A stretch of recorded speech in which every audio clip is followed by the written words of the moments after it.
Test. Are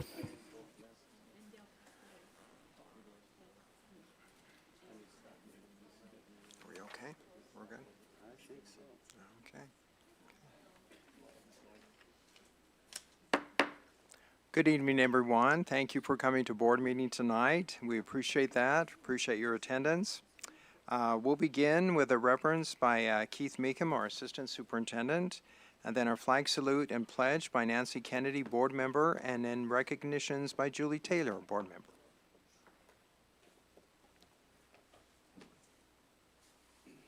Dear Heavenly Father, we're so grateful for the opportunity to gather this evening.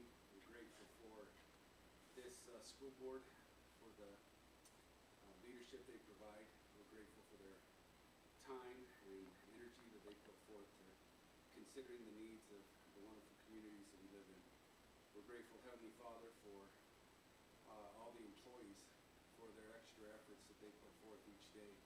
We recognize where their hearts are and how they love kids, and pray that I will bless each of them in all their various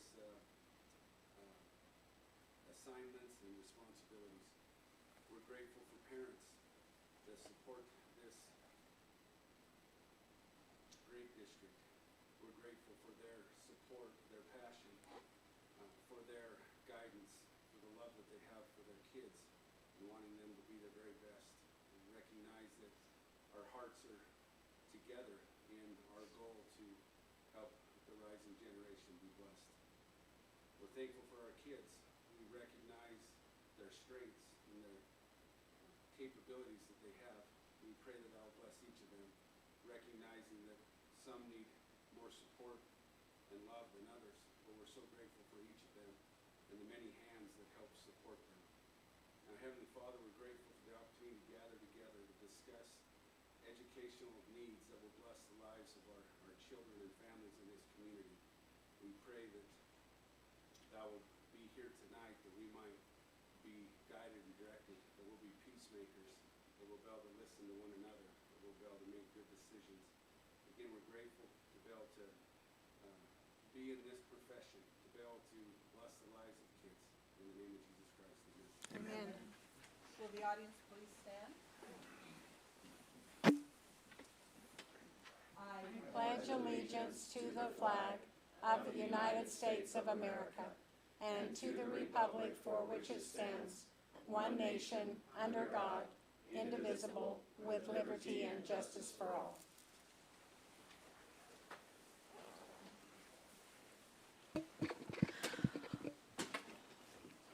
Okay, we have a few recognitions tonight. The first one is for the Bear River High School football team. Are any of them here, or the coaches? Hey, thank you for being here.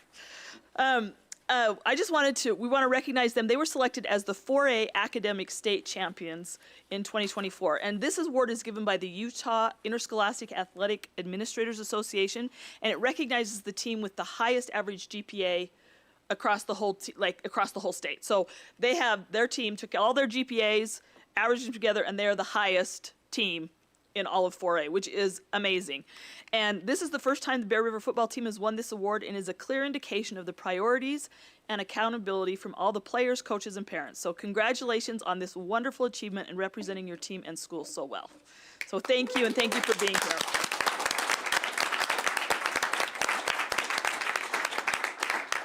I will add, I looked up these things. I was kind of curious, and Bear River also, in their girls soccer and tennis, I believe, were third by a razor-thin margin in their state thing. So there is a culture of academic excellence going on at Bear River High School, and I think the same could be said for Box Elder High School as well. We've got some fabulous, dedicated athletes, teachers, coaches, and so congratulations.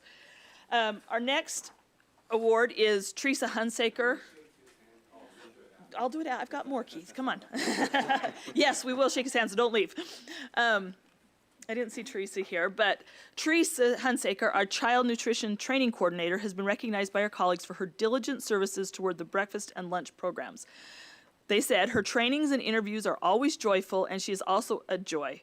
Teresa Hunsaker is an excellent employee of the school district, and she is a truly loved person. She deserves so much. She is humorous, caring. She is a humorous, caring, accepting lady. And so we want to say thank you, Teresa, for all you do on a daily basis for making impact in our district. So that's Teresa. And then our last one is That's just an information. Robert Frankoviak. How do you say his name? Frankoviak? I think, yes. Frank. He goes by Frank, AKA Frank. So that they put that in the nomination. He teaches at Sunrise High School. He's a physics teacher at Sunrise High School. And he was recognized by a fellow teacher for his outstanding example and work. This is what was said about him. Frank is a prime example of a caring, sweet, humorous, exceptional person. He is very kind towards the students and faculty. He always has a smile on his face and is always interacting with others. He is so fun to talk to and is so amazing. He never fails to make one laugh. So we just want to thank Frank for truly caring about who you interact with and the impact. And we know Sunrise High School is a place where there's a lot of good happening there. We've seen a lot of good, and he is a key to a lot of that good that's happening. So we want to recognize Frank as well. That's what I have. And we would like to Krampus. shake those here from Well, as Coach Trampus Wade comes up, I would like to say thank you, Coach, because I'm a former football coach in 3 high schools, former football player, and we always get those dumb old meatheads. And I really appreciate it because Coach knows what it takes to play football, and those of you who have, it's far from the dumb old meatheads. So thank you for helping these kids and for this award. and that's a large group of kids. So I think that's pretty impressive that so many have such a great GPA. So will you come up and Yes. Come on. thank you so much. Appreciate you being here. Great job. Thank you. You don't know it, but I'm your neighbor. I do know it. I watch you. I watch your house. I watch his house to make sure it's safe. He doesn't, I don't think he knew, but I guess he does.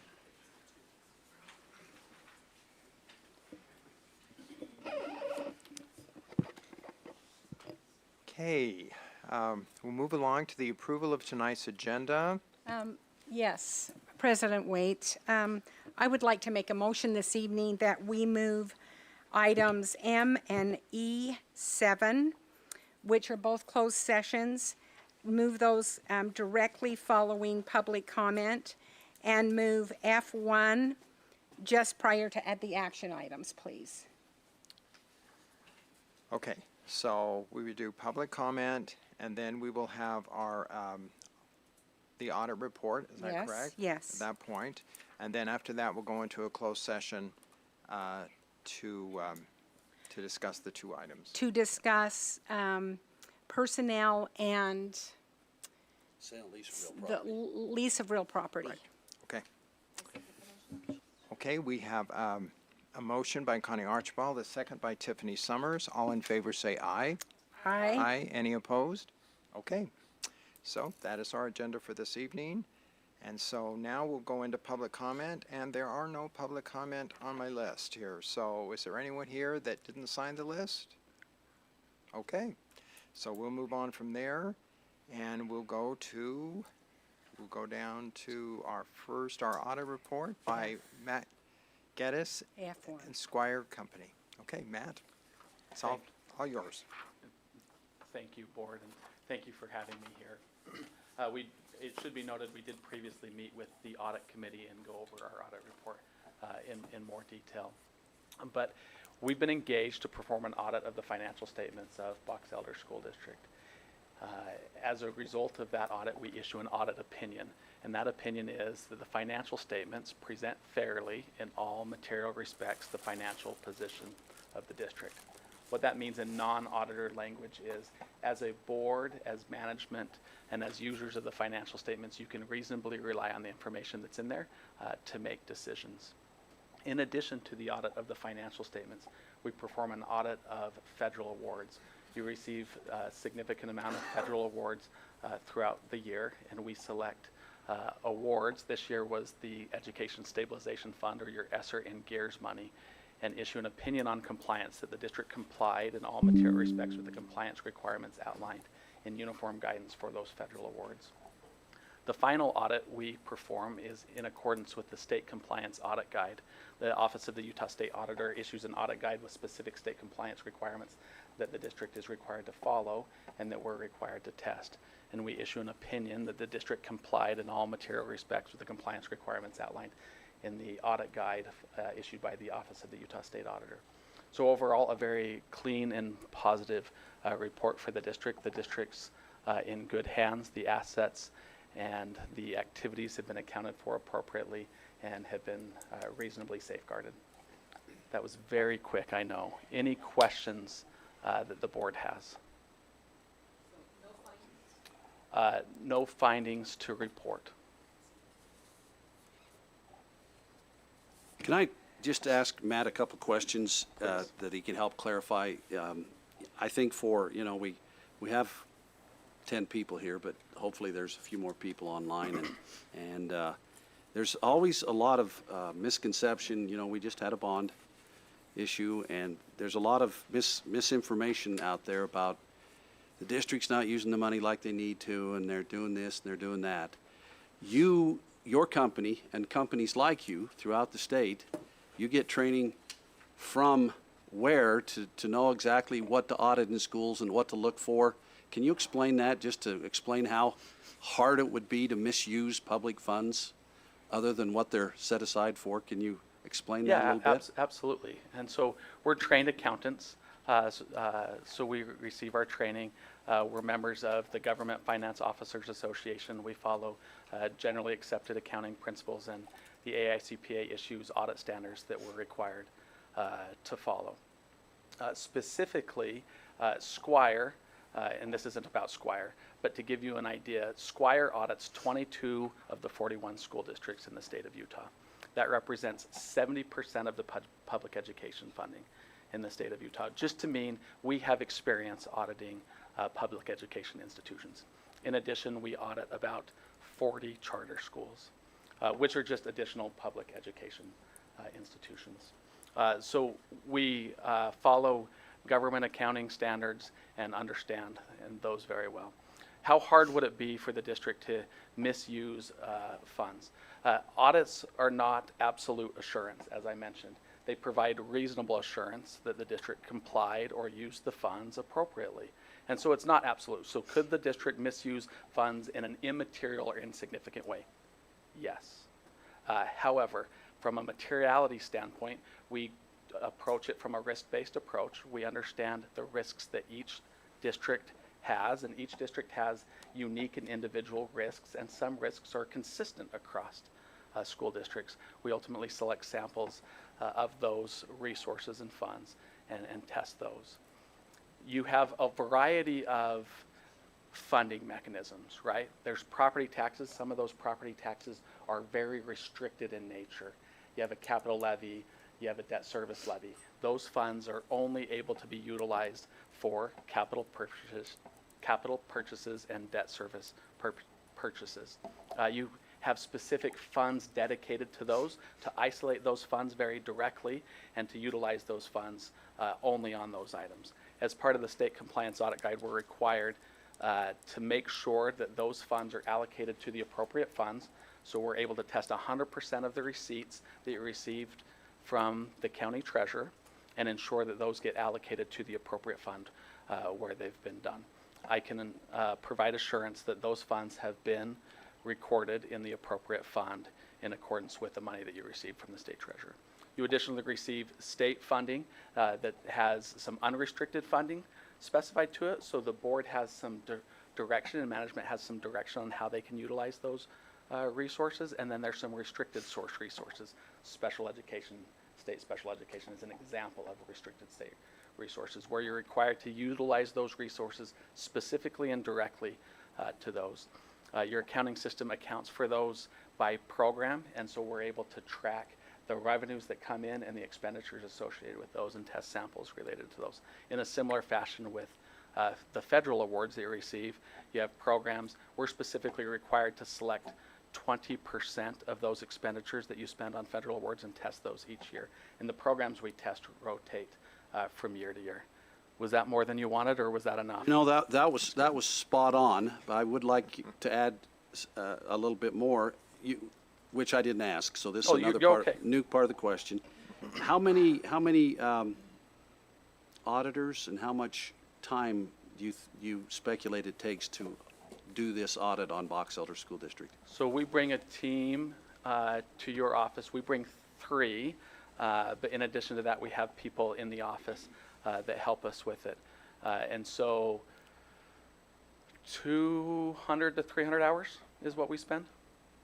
That's off the top of my head, so I apologize. I'm not going to hold you to it. I just really wanted the public to know how stringent and how comprehensive this audit is every year. And I'm not sure, if even everybody in this room realizes this is on the previous school year of 20. Yeah, so this is July 1st, 2023 to June 30th, 2024. So you just looked at fiscal year everything 24. from last year. So you've answered this perfectly, and I just wanted to, get it out there exactly how stringent and comprehensive this audit is to let the people in this community know, how that we're using their very sacred tax dollars and property taxes, state tax dollars and federal tax dollars appropriately. So thank you very much. Thank you. Any other questions? I Please, will make a Connie. comment too. Sitting on the audit committee today, there was something said that just made me feel so good. Last year, or the previous fiscal year, we had a finding. The people that are working on these issues, these audit issues, really reined in on that. So this year, when we had the audit report, that had been resolved. And that was found to be in good standing. So thank you. Yes, and I'll just provide some context for everybody. So auditors are able to report kind of 3 levels of findings. We have what's called material weaknesses, and non-auditor language, I say that should keep the board awake at night. We have significant deficiencies, that should keep management awake at night. And then we have other matters that everybody should be aware of to address and work towards fixing, but you shouldn't stay awake at night thinking about those. This finding from a year ago was one of these other matters. However, we, as an auditor, have the responsibility to follow up with that the following year, and that item was sufficiently resolved. Yes. Okay, thank you, Matt. Thank you. Appreciate it. Thank you both for coming. I hope you had a good meal at Maddox, so, okay? Okay. Good. Thank you so much. Be safe going home. I know you live in Utah County, so it's a ways, so be safe. Okay, now we need a motion and a second and a roll call vote to go into closed session. I'll make a motion that we go into closed session right now to discuss real property and personnel. Okay, Connie Archibald has made the motion. Do we have? Okay, Danielle Wright has made the second. We'll do a roll call vote, starting with Julie. Julie Taylor, yes. Nancy Kennedy, yes? Wade Hyde, yes? Connie Archibald, yes. Brian Smith, yes. Karen Cronin, yes. Tiffany Summers, yes. Okay, so we will go into closed session for a little while to discuss these items, then we'll come back in and go back into our regular school board meetings. So just be aware of that. We don't know how long it will take, hopefully not too long.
Corey, is there any way you can turn the heat up a touch? Oh, it's on 69, okay. Maybe I'm a wimp, I don't know. I'm fine. Are you fine? If possible, we would appreciate it.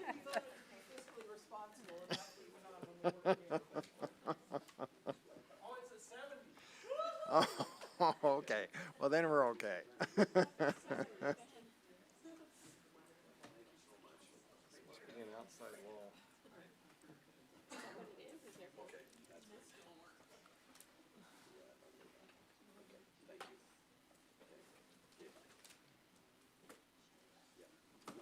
So good. Okay. Okay, good, good. Okay, so now we gotta go back to, let me see here.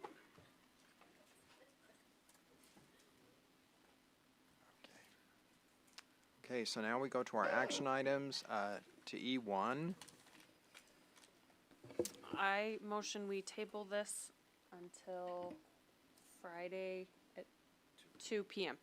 Okay, so approval of our new business administrator, we will table that until Friday at 2 p.m. You need a second? Yes, we have, a motion. Back there. Oh, we. Yeah. Yes. I'll second that. Did you do the second, Brian? You did Yes. the Well, I was second? going to, but I thought you already had. No, I think no, sorry, Julie, okay, Danielle, did the motion, and Brian the second. All in favor, say aye. Aye. Any opposed? Okay, that is tabled until Friday at 2 p.m. Can I just, we'll work with Robert and Jared and make sure that it's a Zoom meeting, and we'll make sure that it's linked out there to the world as well. So it's within our policy to hold a electronic meeting, and because there's it'll be an electronic meeting with one item, just to approve the new board member, okay? New the new business business administrator. What'd I say, board member? Yes. Business administrator, thank you. Okay, so now we'll go to E2, approval of new courses. Keith Meekum. Every year, our, both high schools, well, any of our schools can, but generally they're high schools. They're always looking at opportunities to have pathway completers, increase opportunities for concurrent enrollment in AP courses. Both David Lee from Bear River High and Jamie Kent from Box Elder High with their teams have submitted some courses there. You can read the action. I will tell you that an approval of the course does not mean the course will run.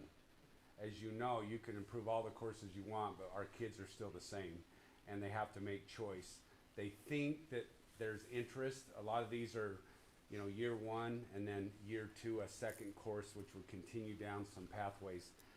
So it would be our recommendation that the board approve the courses as listed, recognizing that they may or may not fill. Obviously, if they can't fill, they're still approved, but it means that maybe the interest in that course wasn't what they originally thought. And with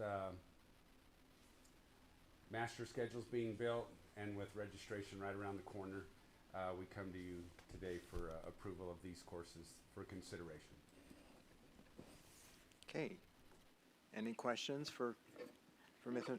Meekum? Yeah, I've got a question. So if we add these new classes, which I think look great, does that mean that some don't fill up? I mean, how do we know which classes are kind of rotating in and out? Can you Well, that's a help good us with question. that? I think 'Cause- probably Jamie and David would be the best to handle that, but I will tell you that sometimes you can't run a class of 10.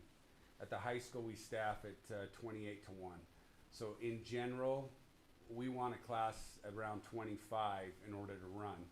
Sometimes we can use CTE funds. Sometimes we can use some school managed trust funds. Sometimes we can use general funds. But again, if it's, to your point, Karen, if one class is taught by teacher A that's different than last year's, then someone's not, those kids got to come from somewhere. So you don't want to put people out of jobs by increasing, but also we know that the kids are different in 2024 than what they were interested in 2000. And so we continue to evolve. And much of this, Mr. Wiley, anything you'd like to say from CTE standpoint? Because much of these are in CTE. Run up there real quick. I guess just what I'm asking is if we could maybe get it doesn't even have to Oh. be in the board meeting, if we could get a list of classes that I- maybe are not being taught the next year, so we can kind of see where trends are going. We can kind of work on, Yeah, but we wouldn't know until it's selected. Some of these are classes that build on to a class that they've already taken. No, I think that these are great. I'm good to, no, but you're saying maybe after the spring registration, Yeah. say this class went, this class didn't, this class was new, this one was old and it's now off. Yeah, we can tell you which ones we take off. Some of them we like run like 4 sections of them. We may just run 2 sections and we still keep the class and we are able to run both of them. So we'll get that perfect, information. perfect. Just kind of see where Yeah. the kids are. And you're doing really good there, Ben, but Hey, Ben, anything you'd like to add? mine there? is Sorry. just more information Standing there, we asking. may as well say something. Yeah, the classes that are before you, we did do research. They were considered in great depth. All of them are integral parts for students to continue pathways, specifically for jobs that we hope are in high demand as they graduate. So the decision did not come lightly to bring these classes to you tonight. No, and I'd I, also add one last thing that we hadn't really thought about is you have to be qualified to teach the class. That's correct. So the teachers that are asking, if they don't have the right qualification, we can't approve the class. Or we have to get a commitment that they, within the next 3 years, will get the certification or endorsement that they need.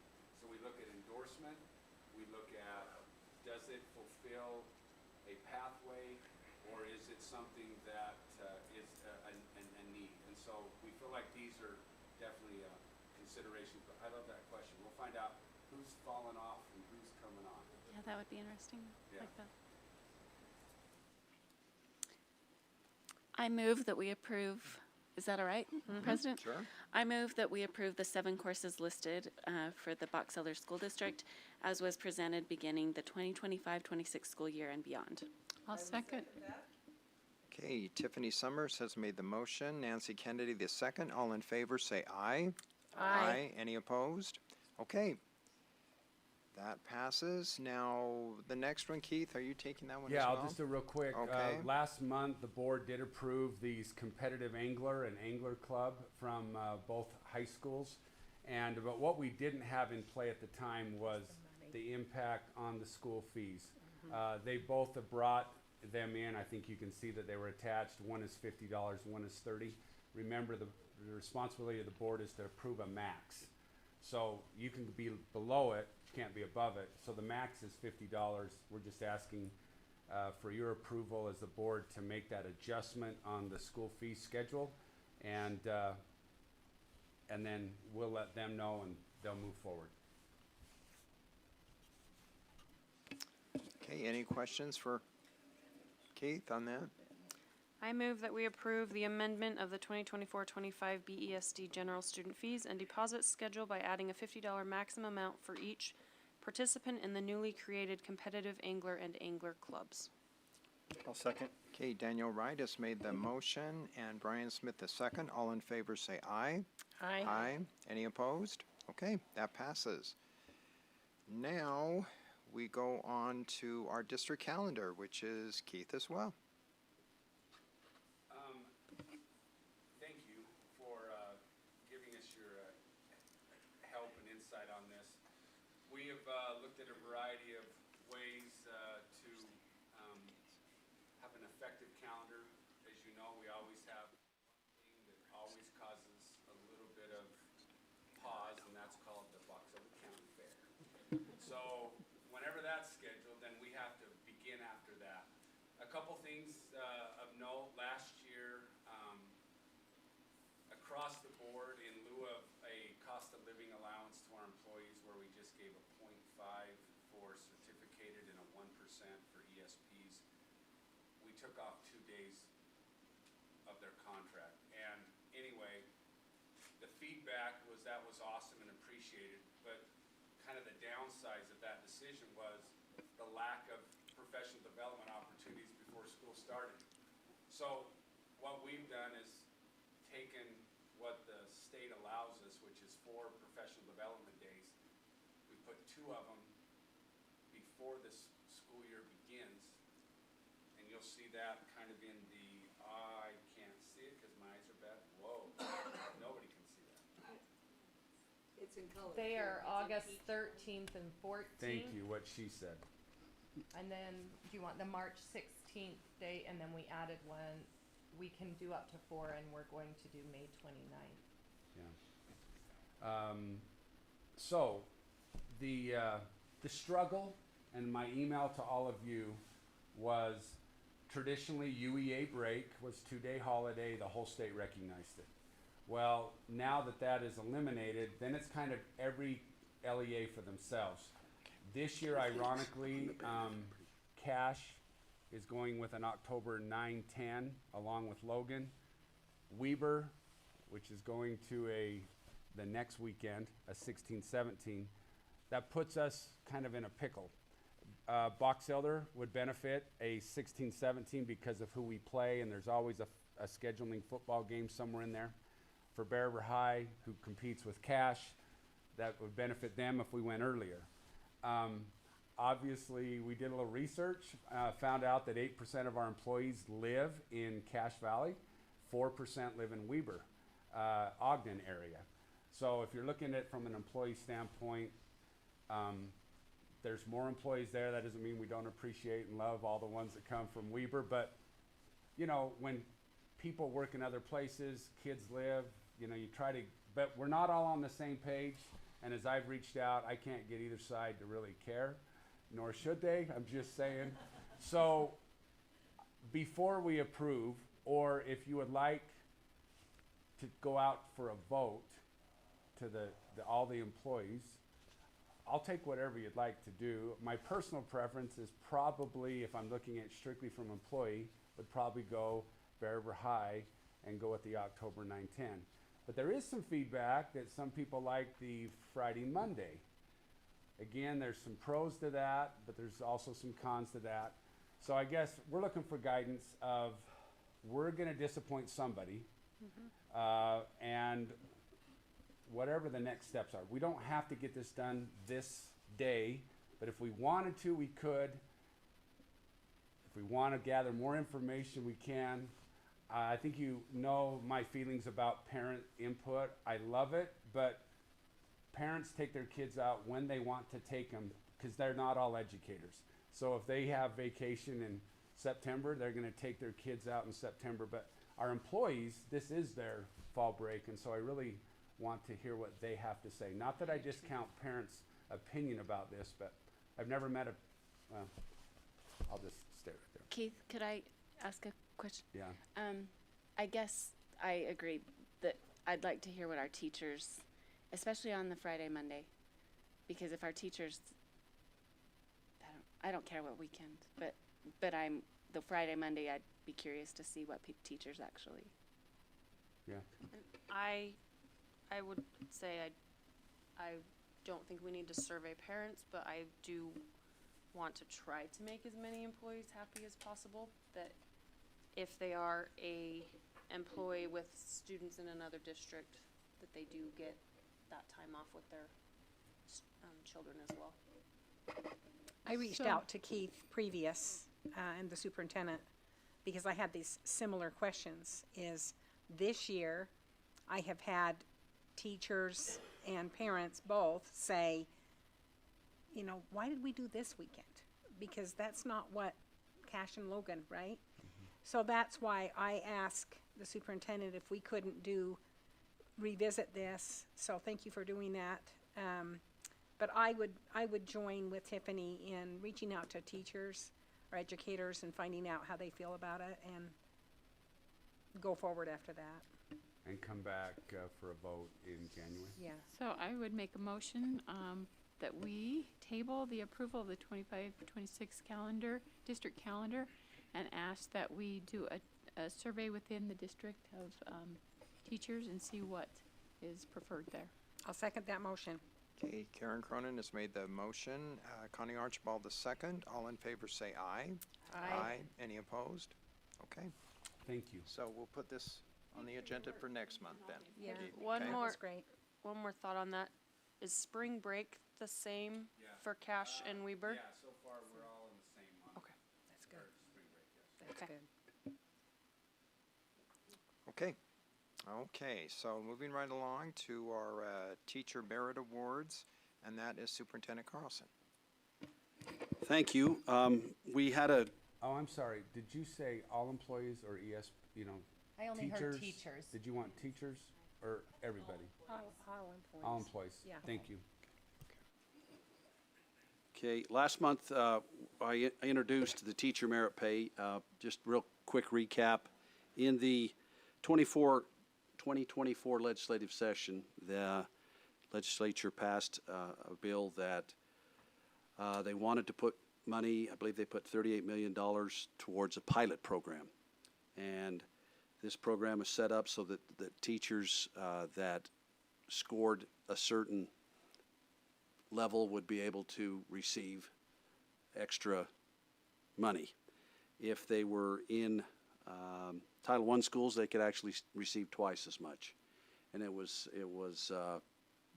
something, and I've got it down here. I'm going to say, correct me if I'm wrong, and Representative Peterson's in the audience too, that I believe it was like a certain level was 3, 6, and 9, or was it 2, 3, and 6? Do you remember, Heidi Jo? And then if they were in a Title I school, it would be double that. And I believe it was like if the poverty rate was at 75%, then they could get double, but we don't have a school that qualifies for that. None of our schools are 75%. Asking the amounts, I think yeah, 10, 5, and 2. 10, 5, and 2. If you're in A regular school, a non-Title I. Thank you, thank you. Those numbers just left me. So, Box Elder School District, one of the things that we talk about, and we don't just talk about it, we live it. We are a PLC school district, that's Professional Learning Community School District. We believe in high levels of learning for all students, and we work in a collaborative model where everybody works together. They're not my kids, they're our kids. And I think any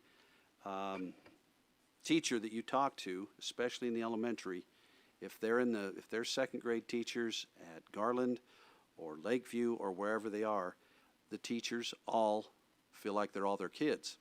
I see an elementary principal in the back shaking his head yes, and a former elementary principal, I think he would, and another former elementary principal over there would say that.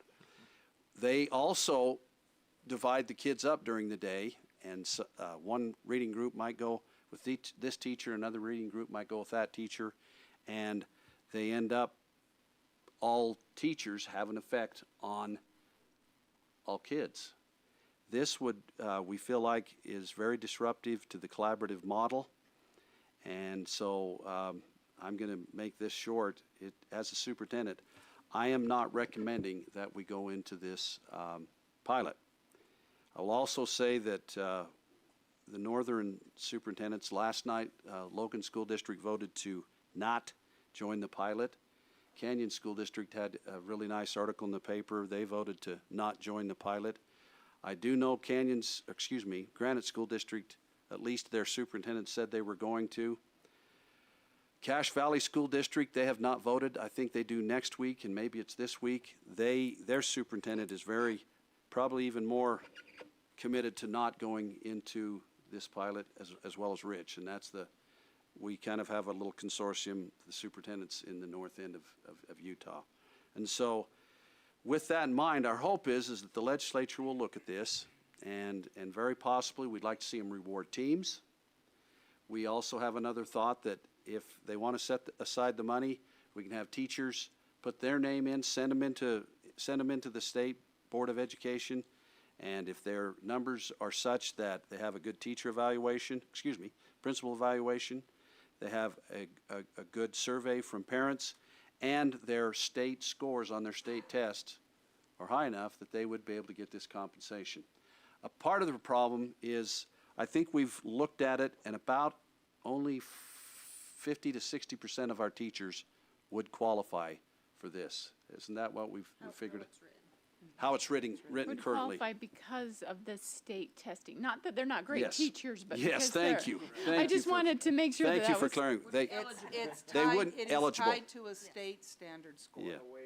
And it has to be in the RISE test or something like that. And that would basically mean all of our senior, junior, sophomore teachers wouldn't be eligible for this, and a variety of teachers from 6th grade up that do not teach those tested subjects. And so that's another thing that we don't like about this. So with that, I've made the recommendation to not join this pilot, and I'll leave it at that unless there's questions. Yeah, Can do we have I any, make a comment? do you have any questions or discussion on this Right. before?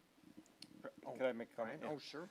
So, having worked in business industry for the last 35 years, there's a common thought out there that schools should be run more like a business. And I think in this situation, business should be run more like our school district. Recognizing teams instead of individuals is the way you incentivize people to work as teams and do a good job. So I support the superintendent's thought that we shouldn't support this. So I will move that the Box Elder School District does not join the Utah State Pilot Program on teacher merit pay. I'll second. Okay, Nancy Kennedy has made the motion, and Danielle Wright the second. All in favor say aye. Aye. Any opposed? Okay. Will not be participating. Wade, Yes. I was just gonna make one more comment, Uh-huh. but I didn't wanna Sure. get in the middle of the vote. I think the superintendent also had sent out that he had discussed this in, a principals meeting, and the principals and administrators were also, pretty much in favor of not going with this. And I've talked to several teachers individually as well as principals, and I had not got anyone that wanted to go with this. And not that they don't want the opportunity to excel, but they want it to be in the groups. And so we kind of like the idea of trying to recognize, but we'd rather have it be in groups rather than individuals, so. Okay. Thank you, Karen, for that. I appreciate that. Thank you. Okay, now we go to E7, which, no, I'm sorry, E6. E6 is our surplus property at 850 North next to Discovery Elementary School. We just recently had a closed session to discuss that, but we wanted to know, Braxton, I know you're here, Braxton Bennett, and we wanted to know if you wanted to say anything to the board before we make any official. Okay, feel free to come up and talk to us, okay? So this is my first time ever being to a meeting like this, so I don't know what I'm doing. We're glad to have you here. On the property request, I Yeah. think I probably have most everything. Do you have, okay, because I printed out some things, but I don't know the rules if I'm allowed to hand anything out. Well, you can hand them out, but you can see they've got this They've got that, okay. in there, and they've also got the other handout. Do you have the map where it shows? So the big thing about it is you've got this lot that's right behind Discovery Elementary, and you've got 850 North going to 500 West, and that lot is between residential homes, a school, and then the park, which I believe now is owned by the school district. If you scroll up, Keith, you'll be able to see. Yeah, and I have this handout if you guys want to see that. But And then the Google Maps. there we go, yeah. Yeah, there we go. So that doesn't fully show the boundary, but you can kind of see that brownish square there. That's the property. And so my understanding with talking to, because I'm not the owner, I'm just looking to purchase it, and my intentions are to try and put 2 homes there. And after talking with the city, they're requiring a cul-de-sac is made there because of the city municipal code for safety, so that there's a turnaround for emergency vehicles, and then it's also easier for garbage men and stuff. The kind of the hiccup on that is that it was approved in 2018 when the city still owned the land, right? And so now the hiccup is that part of that cul-de-sac is going to overlap into that park. It's about 35 feet, and then when I worked to get the square footage of it, it was like 2,300 square feet that it would be coming out of that back corner of that park to be able to be conveyed to the city. It wouldn't be ownership of whoever owns the lot. It would just be the city that owns that road. And so we're trying to figure out how we can go about doing that. So we can build those 2 homes back there. And in a way, it also gives more access to that park. I have pictures and stuff of just how it is there. Right now, it's not paved. There's a little entrance through the gate. Not that it's necessarily dangerous, but it's just not the most pretty thing. And so we would turn it into a sidewalk and give better, a little bit of parking there on the cul-de-sac, and give better access to the park there for kids that are walking through that street as well. So I'm trying to think if there's anything else to add to that, but that's all I can think of right now. So Braxton, it's our understanding that you do not own the property now, is that correct? Yep. That you're waiting for our approval to Yeah. know if we approve it, then you would go ahead and purchase the property, Exactly. correct? Mhm.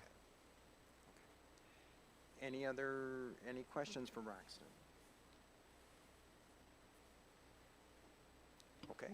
Okay, thank you, Braxton, appreciate that. Well, Braxton approached Corey and I believe just last week, and Corey being the facilities director, and we talked about this. I've actually spoken with Derek Euler, the Brigham City manager, and what Braxton has said is exactly true. It would become the city's. Herein lies the problem. Box Elder School District, I know, believes in being a good neighbor, and working, and we'd love to see some.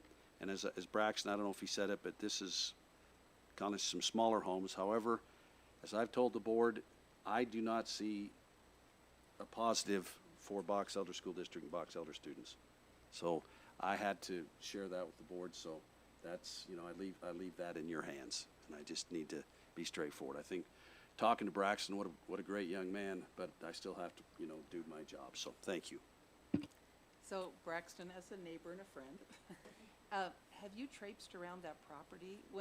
So I was PTA president when Discovery was built, and that area was so boggy and so wet that we had people proposing putting in like a nature garden and stocking it with frogs, because it was just, and so I don't know what tile drains you'd need.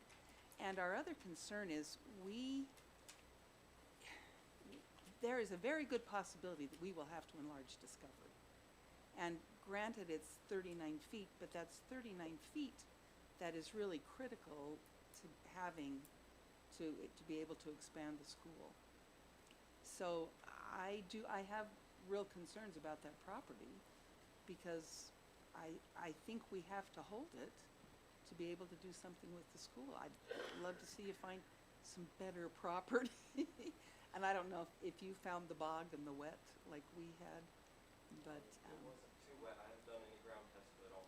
Yeah, so I just think there's a reason it's not been developed for these many years, because I think there are real serious issues with that property. So. Nancy, any other discussion? Okay, do we have a motion and a second? I move that Box Elder School District Board of Education disapprove the action to declare the property at the end of 850 North Davis Park for a cul-de-sac to be turned over to Brigham City. Okay, Brian Smith has made the motion. Do we have a second?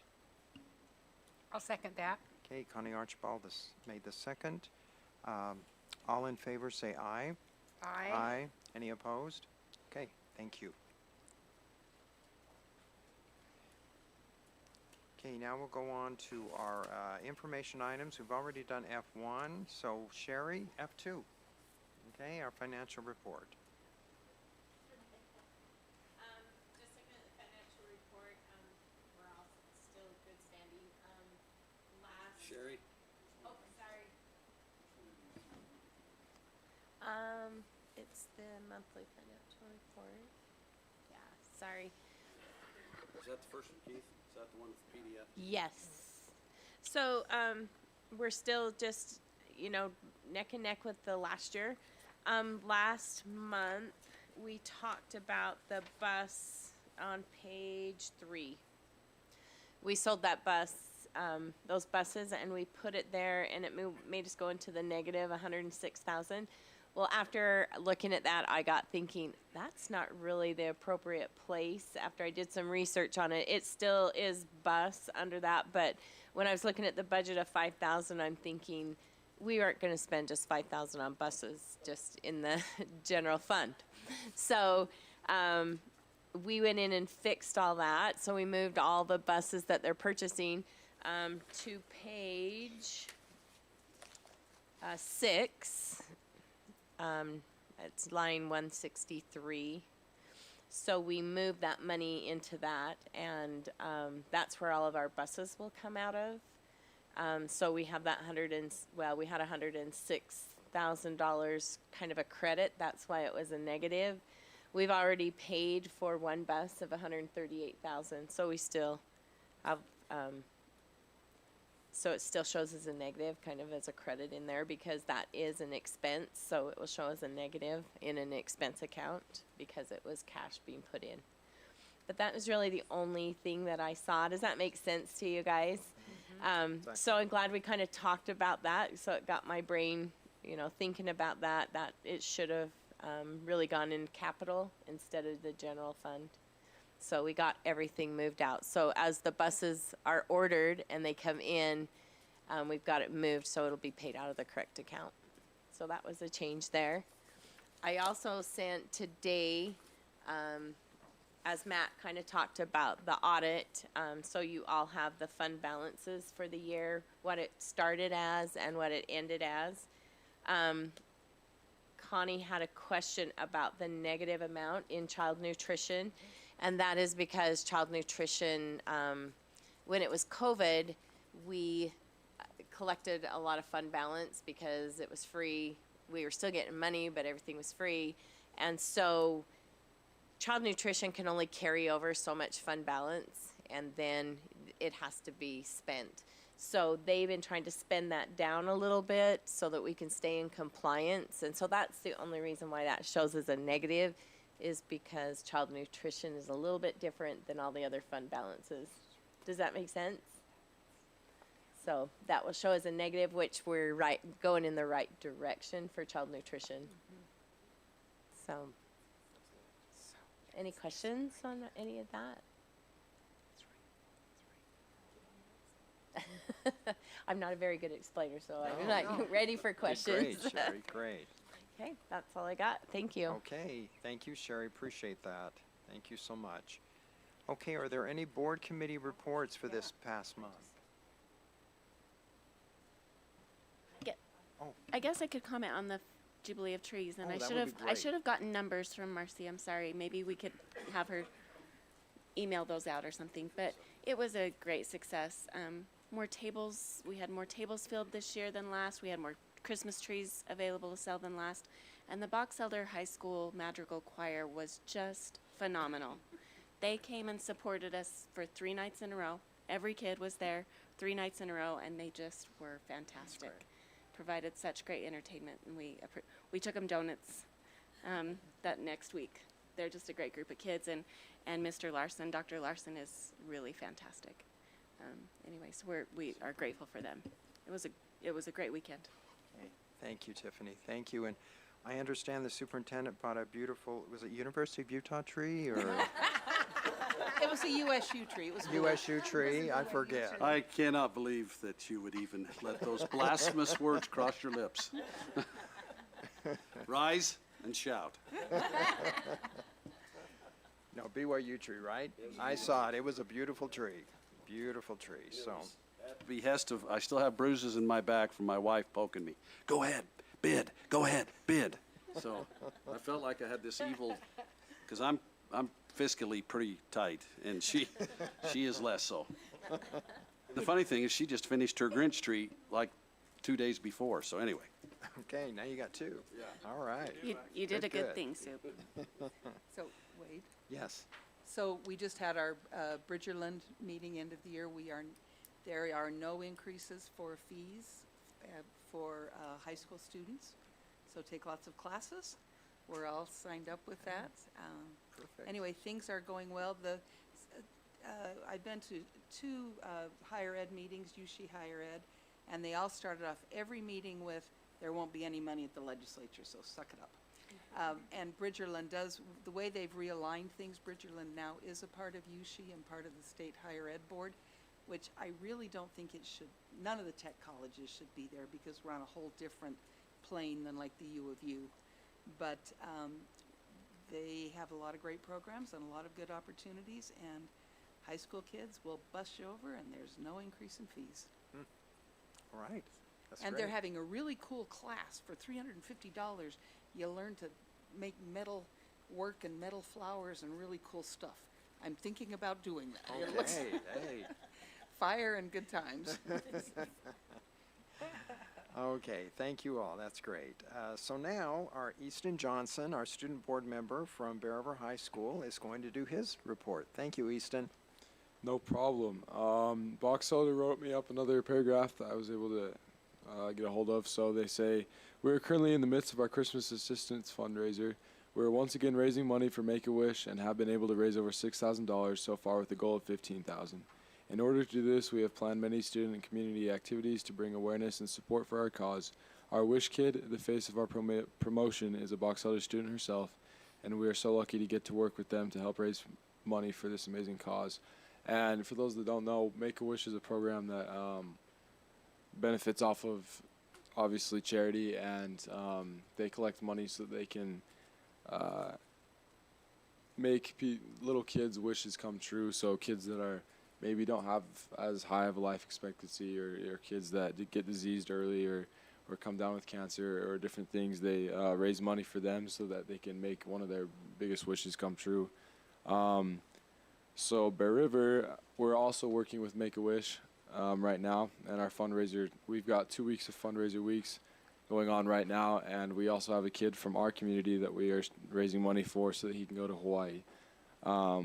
He lost half of his heart when he was born, and so he's looking at a transplant the next couple weeks, but he's also participated in over 20 surgeries, or open heart surgeries, sorry. Bear River also just completed their Winter Classic basketball tournament, which was, we participated in that, and we had a bunch of schools come over to our school and play basketball for 3 or 4 days. It was Alta, Uinta, St. Joseph's, and then a couple other schools that we just had a small little tournament so that we could raise money for the basketball team. So. Okay, thank you, Easton. Appreciate that. Thank you. Great report. Okay, now we'll go into our policy review for our first reading and second reading of district policies.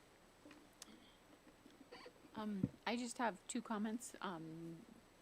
There are a couple of renumberings that need to be done after certain things have been deleted. I'll just. Is this on the first reading? First reading, yeah. Okay. Policy 3035 and policy 4200. I'll just note those to superintendent. I'm sure Marcy can take care of them. That when it's passed, they automatically renumber. So We'll it look at all, So thank you. it I've all got take those. up. We'll double check that. Thank you. And then I just wanted to thank Keith. He took a call today, and I had some questions on some others, and appreciated his helping walk me through those things. So thank you. Okay. With that, I'll make a motion to pass all the policies on first reading. I'll second. Okay, Karen Cronin's made the motion, Brian Smith the second. All in favor say aye. Aye. Any opposed? Okay, motion passes. We'll go on to our second reading. I'll make a motion to approve all the policies on second reading. I'll second. Okay. Nancy Kennedy has made the motion and Karen Cronin the second. All in favor say aye. Aye. Any opposed? Okay. So they are passed. So now we're going on to our board discussion items. First of all, H1 Utah High Schools Activities Association Board of Trustees January elections. Superintendent Carlson. I just wanted to make sure, I know every year when we go there, I'm not sure if it's every year, but every other year or so, we have representation that either through 5A or 4A. And this year it's I believe, Box Elder. It's 5A. And so when we are at the Utah School Board Association conference, they'll announce when we need to go in, or whomever the board chooses to go in and vote to represent Box Elder, to represent their representative to be on the Utah High School Activities Association Committee. So I just wanted to make sure you're ready to go, and it just didn't get sprung on you that night at the meeting. Okay. There's not someone from each district, right? No. Someone from Yeah. Yes. You go in, you nominate somebody. It's kind of hard sometimes, being that we're a single 5A, where some districts like Weber, some of those others on there, as I look, they have 2 or 3, and usually numbers usually makes it happen. And so, but occasionally throughout the years, I know we've had some. Yes. Last year in the 4A, they voted to make an adjustment so that it would be more fair. That a single district, I want to say that they're going to go every other year, like a single district to a multi-district. Okay, or that's multi-school. awesome. So, Yeah. so hopefully We that'll can do happen that. again. Very good. Very good. Thank you. Much better. So I don't know, how, do you want to just talk that day and see who wants to go in and represent Box Elder? Isn't that what you usually do? We just talk down to the, Yeah. in Salt Lake and decide. Everybody okay with that? Okay. Okay, so we'll go on to H2, the Dignity Index. Superintendent Carlson. As you may have heard, I hope you heard, that we had Tammy Pfeiffer of, she's from Utah. She used to be the governor's public ed policy advisor. She also used to be a teacher at Utah State, professor at Utah State University in the special education program. She's been, over the years, one of the great advocates for public education. And she has joined this organization. It's a nonprofit organization. It's called the Dignity Index Project. And she spoke to our administrators in August. And it was good enough that we decided to have her speak at our Professional Development Day,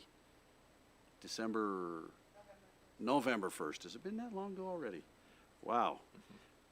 Anyway, it's the third time I've heard her give this Dignity Index, and we have it on YouTube, but because of their, I'm not sure if it's patent, whatever it is, we can send it to the board, but we cannot put it out on the airwaves. And so the board's gonna, I'd like you to, it's about 45 minutes. Also, right there, Easton, by you, we have the pamphlet. If you wouldn't mind, would you pull those out and hand, what is there, about 9 or 10 of us down along here, get enough for each one of us? And I just feel strongly about this, and what the Dignity Index is about how to communicate with one another. And we in our society have gotten to the point where we are a little bit too tribal, I feel like, and it's important that we learn how to communicate with each other and how to agree in a more, how to disagree in a more disagreeable manner. And this Dignity Index really helps you to do that, and Tammy Pfeiffer's presentation of this is so helpful. And I'm hopeful as we, talk about this. I'm trying my best to promote it in our community and also in our schools. And we're pushing it, and we are trying to. We haven't got there yet. We, as you know, just got through the bond issue that took up a lot of our energy. But I'd like to model a little bit after Salt Lake City School District. They've actually had a where they brought in all of the student leaders from their secondary schools and talked about this. And, just a couple of examples. There's an eight-step approach on the Dignity Index on how to talk to people, as you can see. And anytime you're probably at a 6 or above, you're doing a really good job. And as you talk to people, and I found this, I keep this on my desk because I get phone calls from mad people that sometimes aren't very dignified. And so I try to make sure that I can answer them back, and I know when I hang up that I have been very dignified back to them. And I just really think our country needs to work on this. We're just too mean to each other, and we need to become more dignified. And so I wanted to introduce that. This started out, you can see on there, we have our Box Elder logo with our locomotive. It started out when I first heard this about 2 years ago, that we, in order to become part of that, was $1,500. And she worked on the leadership. By the way, the president of this organization, I've just lost his name, but he's Tim Shriver of the Kennedy Shrivers. Yeah, and he looks very much like, I believe, his uncles, and sounds very much like his uncles. He's from, I believe, probably Massachusetts, and they have that very unique lingo. But I just, what's that? Accent. I could not think of that word. Thank you. I knew it was something, but anyway, thank you, Nancy and Danielle. But I just, and I'm glad, thank you, Heidi Jo, for handing these out to everybody. Just would really like to see Box Elder, the county, really take this to heart and really become a great place and a great example of how to talk to each other in a dignified manner. I often think about, when I think about this, this sounds kind of strange, but when I was the superintendent of Carbon School District, our district office was in an old middle school, and they actually had the alternative school in the back half, and we were in the front half, the district office was. Well, it just so happened at the time I was very, very addicted to Diet Pepsi. And the only place there was a Diet Pepsi machine was back, or a Pepsi machine was back in the alternative school. In the front was that evil Coca-Cola. And so I would go back there and get myself a Diet Pepsi. Well, I started talking to the teachers, and I became great, great friends with, I'll just say his name, a guy named Wes Thompson. And we're great friends, but I cannot tell you how politically different we are. And we learned to discuss politics and still be dignified with each other. And I appreciate him because he was very, very adamant in his. I was less adamant, but I still would hold my ground. And I think often of him when I think of the Dignity Index and the fact that you can be friends and disagree and you don't have to hate each other. And it's just wrong in our society, and I hope we can get over it. So I just wanted to share that effort with you, and I'm glad everybody was here that got a card, and we're going to try to see if we can get something going in our schools to talk about it a little bit more and make that become part of us. Thank you. Okay. Thank you, Superintendent. Okay, absolutely.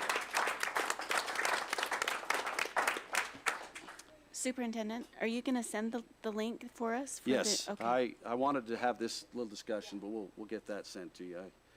If Jared would help, Robert did a lot of work on that. He had to do a lot of editing, and Robert's probably a little bit too much of a perfectionist, but I think he's done a really nice job. And those that were there to hear it, it was really nice because she spoke in front of all of our teachers. It was on the big screen.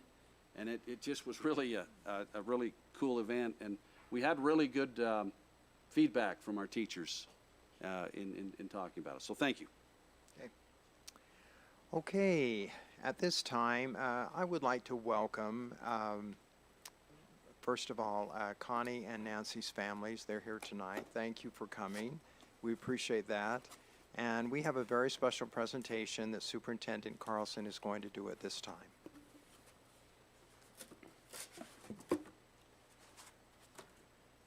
Okay, many of you may know that we have two board members that are not going to be board members any longer. And in my, there's a little piece in there. Make sure you get everything. I don't know how they work into there. I'm going to read each one of these separately. This first one is for Nancy Kennedy. And I've been the superintendent of Box Elder School District this is my 8th year, but I got to know Nancy, I don't know, a long time ago. And she was the president of the Utah School Board Association. And I remember specifically her coming to Carbon School District when I was there. And when you're the president, you travel all over the state. And I don't know, maybe, and for some reason, I ended up kind of conducting that meeting, and we had it on a Zoom with Vernal, Eunice School District, and 2 or 3 others. And this seems strange, but for some reason it seems like I've always known Nancy. I don't know if we've known each other for 10 years or 15 years, but it seems like I've always known Nancy. We all are very aware of the incredible impact she's had on the state. She's been part of the Trust Lands organization for a long time and even chaired that organization. I think you still do. And I hope you're all aware of the incredible impact the Trust Lands has had and how hard she has worked. She's also been the chair of Bridgerland. And in my thinking, one of the saddest things, I grew up, as a young father who had high school age kids, I was never in a place that had this access to such great things like Bridgerland. And it's interesting because I have 4 of my children are educators, but one of the other ones is one of the most handiest, and he can do anything, but he doesn't have a certificate in anything except maybe brakes and maybe a couple of welding, of the lower welding things.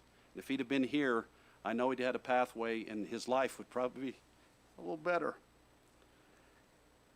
But 20 years being on the school board, 20 years of coming to board meetings, 20 years of traveling across the state, 20 years of caring about the kids in the school district. So we have a plaque that presented to Nancy Kennedy, board member, Box Elder Board of Education, with gratitude for 20 years of dedicated service and commitment, which have enriched the lives of countless students, inspired educators, and strengthened our community. So, with that,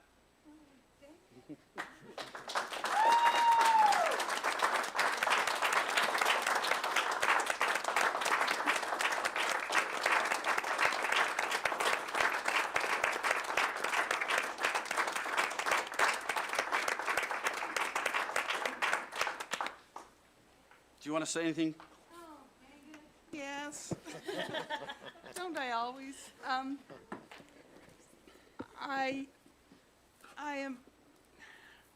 I have been so grateful for this opportunity to work for Box Elder School District. As I was thinking the last couple of days, I've outlived 5 superintendents, 3 business administrators. Every time when we do the retirement parties, like all of my friends have retired, and I am just so grateful for the opportunity to work with such tremendous people, and the caliber of the teachers and the educators and the administrators that we have in this district is second to none. I have so appreciated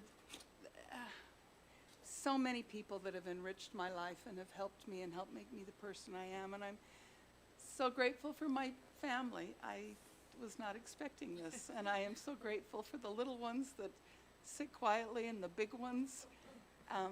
I started on the school board when Matthew and his twin brother graduated from Box Elder High School.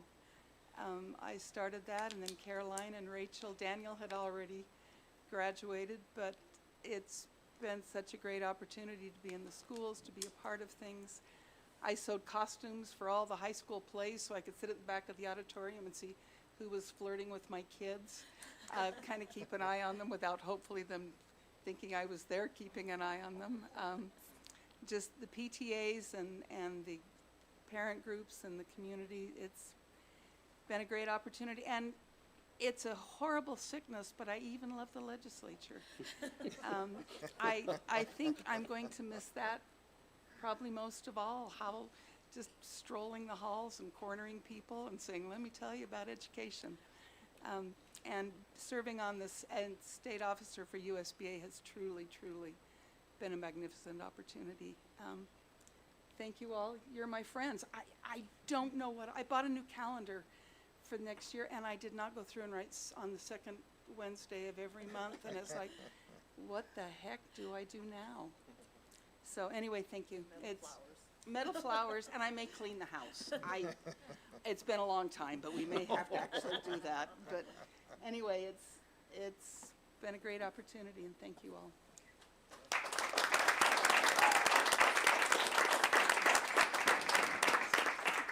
What a unique experience to be able to honor 2 20-year veterans, and thank you, Nancy, for that. But we're also here tonight to honor Connie Archibald.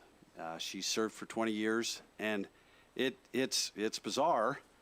And I said this about Nancy, but I also feel like I've known Connie my whole life. And Connie, I know that I knew you before I came here. And, you know, as I've been thinking about it, when I applied to come here,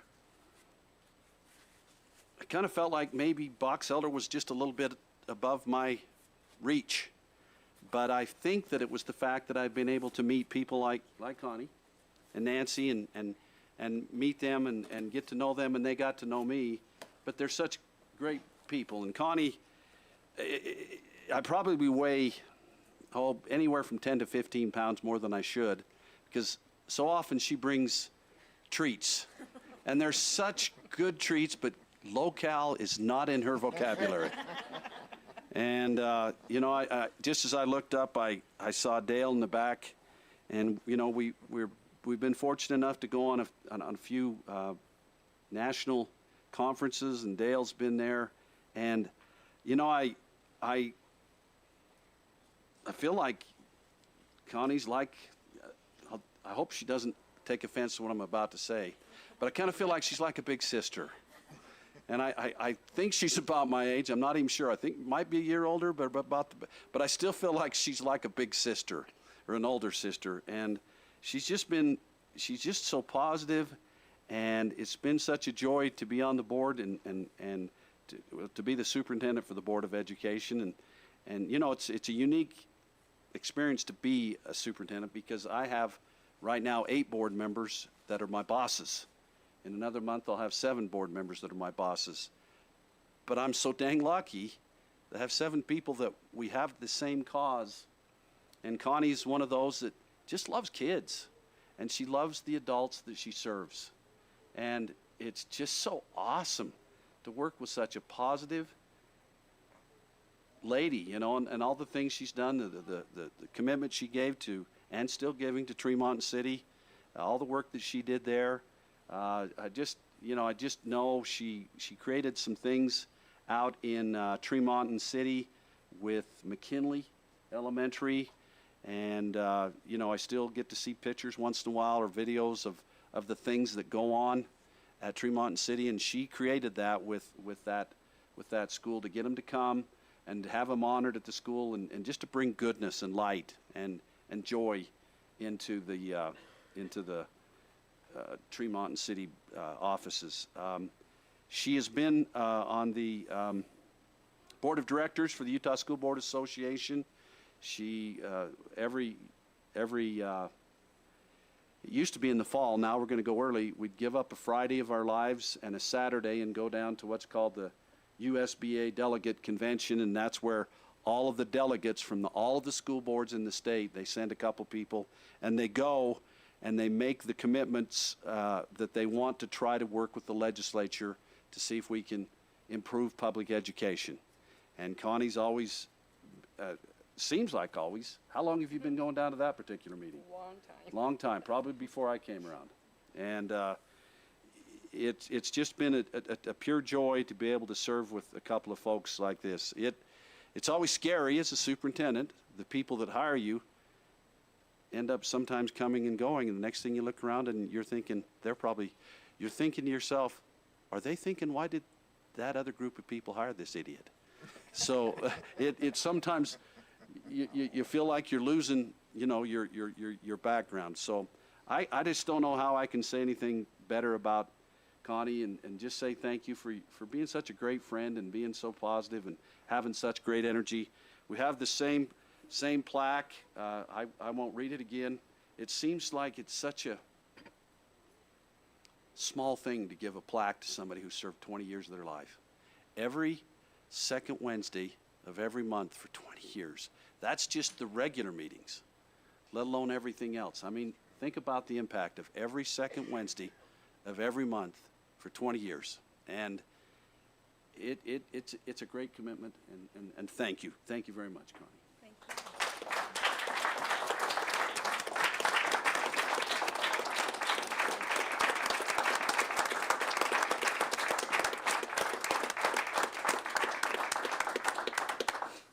Superintendent, could we get you to pose with Nancy and her family, and then with Connie and her family really quick to to take a picture maybe for our website really fast? Or Who do you wanna does do your it after- evaluation? Right after Connie's? Oh, okay. Perfect. Thanks. Yeah, that'd be great. When we get all done, we can do that. Thank you so much. I've been an advocate of education about 40 years in the Box Elder School District. I remember serving on all levels of education, elementary school, middle school, and high school, as a parent volunteer.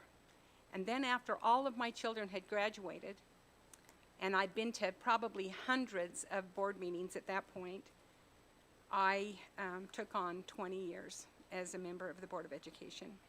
It's been a real privilege to work with 5 superintendents: Superintendent Lang, Superintendent Munlove, Superintendent Wolf, Superintendent Tolman, and now Superintendent Carlson. I have learned to love all of the assistants and the directors within the district. But there's always been one goal and one purpose for my service as a member of the Board of Education, and it was student learning. I want to thank all the teachers, educators, professionals who work collaboratively. We've said that word a lot tonight, but they work collaboratively to achieve better results for students they serve. Students in Tremont, Utah, Garland, the northern end of this county, schools are the very heart of our community. It's been my privilege to build healthy relationships with organizations that support public education, such as the Bear River Health Department, the Kiwanis, the Chamber of Commerce, Tremont City. It is here that I was instrumental in initiating what the superintendent mentioned, but the Citizen Awards at Tremont City. So every single month, there is a student chosen from each grade, from each school. And today this happens. So at the first of every month, that very first meeting for Tremont City, all of these parents and grandparents and children meet and are honored for 3 things: their ability to be respectful, responsible, and safe. Those are huge. And in our communities, we need children that believe in that. Safety in our schools has been a priority. I have learned to meet and work with the police and the sheriff's departments, and they're dear friends of mine, and I've spent time with them actively working to support active shooter training and have that be a priority. I have been thrilled with the DLI programs and full-day kindergarten and drug screening for athletics and professional learning communities. All of these things come to mind. It's important, though, to always be willing to recognize the good. While serving as the board president many, many years ago, I met with Superintendent Wolf, and I said to him, "Superintendent Wolf, how can I help you? I'm the board president. What can I do to help you?" And he said, "Connie, we need to work on morale in our school district." So I thought long and hard about that. How am I going to do that as a board president? And what I came up with was that we would put together where we would recognize and state appreciation for different people. And that continues today. You notice at the first of every board meeting, we recognize and send a letter of thanks to numerous people for various reasons. And that happened because the superintendent told me we need to lift morale. And I think expressing gratitude is one of the ways we do that. I've spent a lot of time in the classrooms. I've enjoyed going to the schools and being a part. But I'm grateful for teaching, for that honorable profession of being a teacher and educator. I need to tell you, as I thought about 20 years, I actually went to jail as a member of the Board of Education. And what I mean by that is, years ago, it was required that a member of the Board of Education go to the Box Elder jail and give a talk to those that are the inmates that were there. And so I remember going into the jail.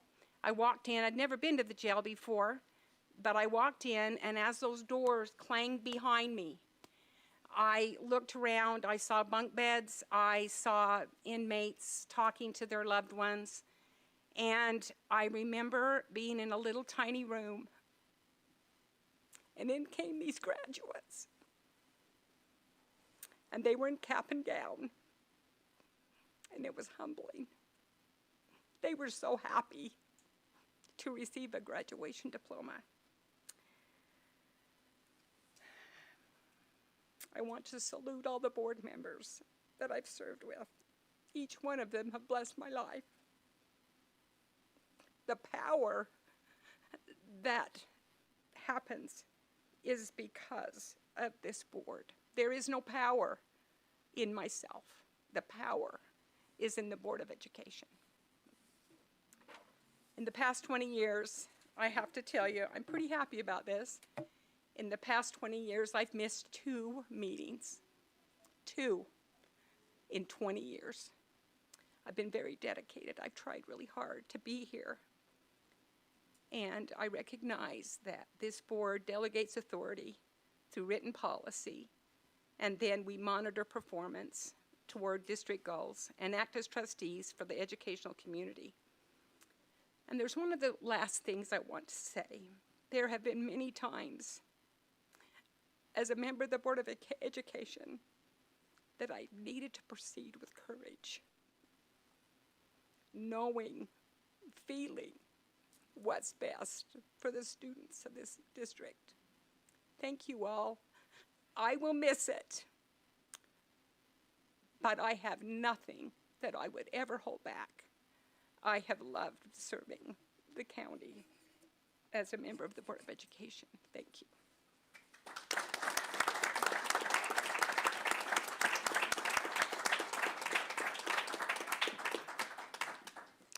I would just like to say one last thing.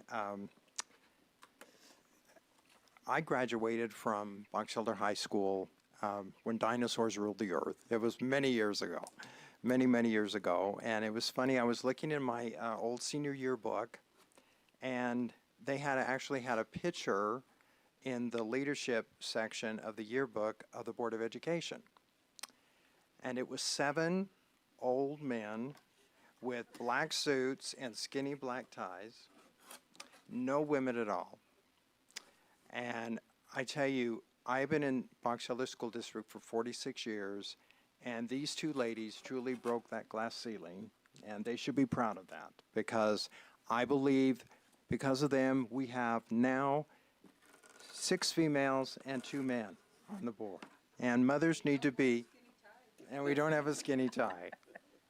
But I think it's so important to have mothers on the school board because they know so much, really probably more than the fathers do about what's going on in their kids' lives. So it's just been such a joy to work with both Connie and Nancy, and I've known them literally for years and years and years. And they are both truly my friends, and I am just so grateful for that. So thank you so much.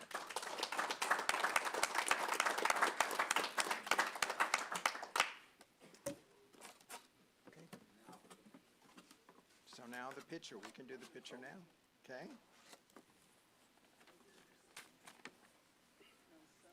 So my son Matthew, my daughter Caroline, son Daniel, and Wes and Stratton.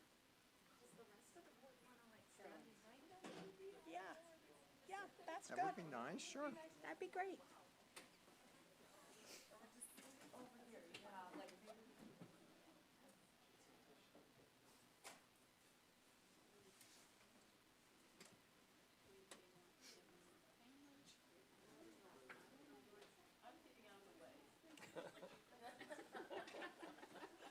No, I think that the board to be in it.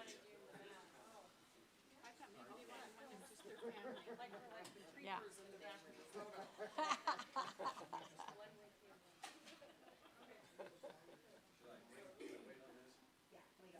Well, I was gonna let them get one with their family and then we can jump in. Do you think? Let's just do it. I think it'd be nice to get you in there, and then we can take one out in the hallway too, if you want. I didn't mean to. I was more just joking. Right? Finish up the school board.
In fact, I have to tell you this funny thing. I've told some of the superintendent and all. My daughter, who works at Discovery now, called me the other day, and you know the Pony Express, they do an envelope system where they send stuff in. And she found an old envelope that says Wade Hyde, Lincoln School. She says, "We're really saving money, Dad." That's how frugal. We got the same That's how frugal we manila are. envelope from, how many years? Oh, that was, yeah, a long time ago. 30 or more. Okay, moving right along then. We'll go to our consent items. We just Okay. need a motion, a second. Make a motion, we approve the consent items? Okay, Karen Cronin has made the motion, Brian Smith the second. All in favor say aye. Aye. Okay, and then suggestions for future board meetings. I only have one, superintendent. I was looking on there, and I know in January, we're going to elect a new board president, but also I think it needs to be / add a new vice president as well, because that isn't on there, because we elect both of those, so, and that will be next month. I had one, I thought Brian? we had talked about this, but I didn't see it on the list, maybe I missed it. We were gonna talk about the results of the survey. We're gonna do that in work session, so. Oh, that's work yeah, session? yeah, Okay. we're gonna make that All work right. session, so. Okay. And I do agree, I think we ought to have a portion of it in open, so we'll do that. Okay. And then our USBA conference, January 9th through 11th in Salt Lake City. Be aware of that. And then our board handbook. Always keep on top of that. That helps us to know what we need to do as board members. And then that's it, unless anybody has anything else.